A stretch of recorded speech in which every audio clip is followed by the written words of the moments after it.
Welcome to this week's Candidate Voices with 5051 Savannah, the series that brings you 5-minute interviews with candidates for Georgia's 1st Congressional District U.S. House election 2026. We welcome any candidates running for this office who meet our mission of upholding the Constitution and ending executive overreach to participate. Each of our candidates receive the same question in advance and are allowed to prepare.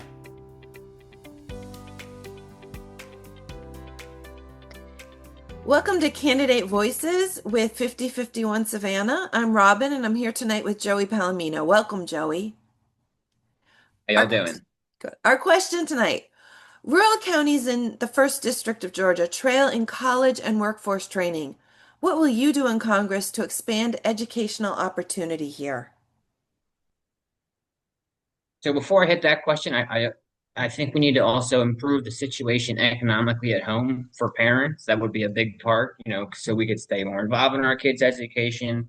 That includes, from pre-K all the way, into college, as most of his parents, want to get involved. A good thing to do that would be like, universal pre-K. We actually have something like that in Georgia that's funded by the lottery. We should do something nationwide.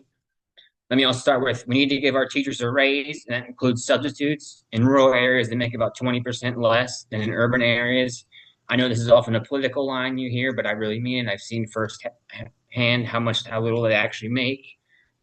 When my son's mother was a teacher, when I look around the rural counties in Georgia, I see a lot of potential, but I also see how far behind we are in educational and workforce opportunities.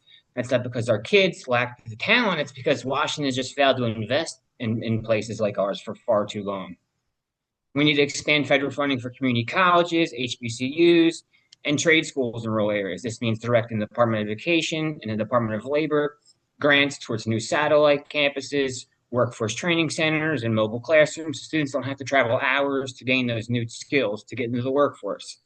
I'll fight to pass legislation making community college tuition free nationwide, to expand Pell Grants so working class families can afford 4-year schools without going into crushing debt. Right now, Pell Grants, which don't have to be paid back, only covers a fraction of cost. I want to double it and make sure apply it to short-term certificate programs like the vet tech program I had to take that lead directly to good paying jobs. I want to build stronger ties between education and employers. I'll expand the National Apprenticeship Act so local businesses and industries like healthcare, logistics, shipbuilding, and clean energy can partner with high schools and colleges to train our students and hire them directly after graduation so they're not waiting a long time. Push to expand the rural post-secondary and economic development grant program, which provides federal funds to improve rural access to college and training, and make sure all of our district all the way up from Chatham down to Camden County where I live actually receive those dollars. However, none of this works without a big thing, and that's broadband. I'll back a universal broadband guarantee, treating internet access like the utility it is. So every student can access online courses where I actually got my college or bachelor's degree from, remote tutoring, and job training no matter their zip code. We need to support people who want to stay and serve their local community. So I'll fight for loan forgiveness for teachers, nurses, and social workers who commit to working in rural Georgia for 5 or more years so counties can retain the talent instead of losing the jobs to big cities. The bottom line is our kids shouldn't have to leave home to succeed. By investing in free college, expanded Pell Grants, apprenticeships, broadband, and rural service programs, we can make sure every student in this district has a chance to build the future here and not somewhere else. That's a big thing for me. I've had to drive to Jackson my whole entire most of my career, even after graduating. It hasn't really gotten easier for me. The job opportunities just aren't there because rural communities have just lacked investment for it's been decades, and I plan to end that and make sure we have the same opportunities that other communities have.